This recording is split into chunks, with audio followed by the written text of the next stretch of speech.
Let me start with a few words on Cyprus. You heard about Cyprus already. The ESM participates in the post-program monitoring with our own early warning system, as we do it with all the 5 countries that received money from EFSF and ESM. We also share the view that financial conditions in Cyprus have become quite favorable as a result of structural reforms, fiscal consolidation, and the strengthening of the financial sector. Markets also look at it that way. When you look at what has been happening to the yields in the secondary bond market, spreads have come down significantly. Also, rating agencies, 3 out of the 4 rating agencies have now assigned investment grade to Cyprus. So all that is really rather positive. It does not mean that there are not some problems. NPLs are the second highest in the EU, and that is also high. So sound fiscal policies need to continue. But at the moment, I think everybody was quite happy. Second half of the meeting yesterday, the enlarged Eurogroup. Of course, I'm also happy that progress was achieved on the package of deepening monetary union. I will focus on the ESM treaty, which obviously is of particular importance for the ESM. But I'm also happy that the budgetary instrument, there was agreement on the main elements, and some could have wished more. But if we are able to do more to achieve convergence and competitiveness in the different euro area countries, obviously that is very good for the resilience of the euro area. On EDIS, like Commissioner Moscovici said, I'm also a bit disappointed that there was not more progress. But the journey will continue. I think it will be important one day to complete banking union, also with a deposit insurance scheme. On the ESM treaty, for my institution, obviously the main event of last night. After a lot of work has been going into this project,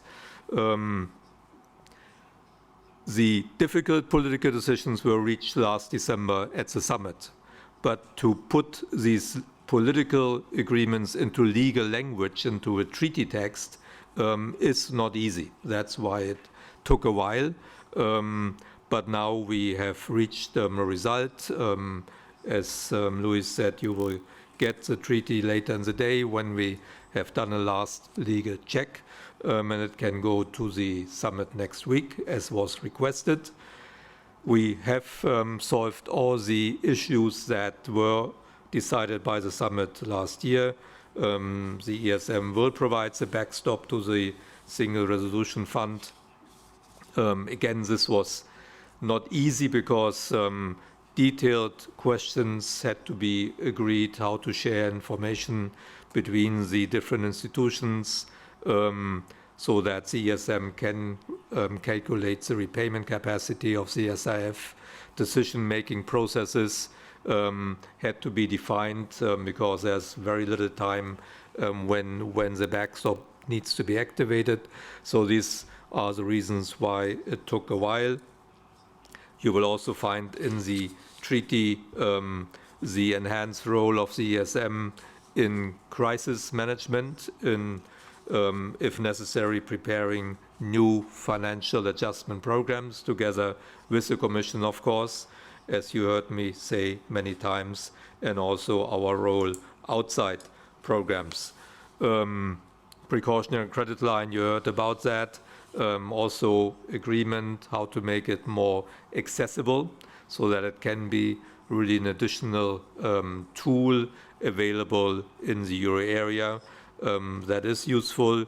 When we look at the experience of the International Monetary Fund, they have comparable instruments, and the countries that have used these instruments, like Mexico, Poland, Colombia, they have confirmed to us that the use of this instrument without drawing money actually has been very helpful to overcome investors' doubts about the economic policies in these countries.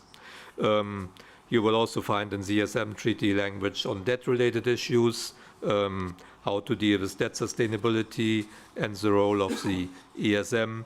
So I think overall this is real progress, and for me the glass is more than half full. Thank you.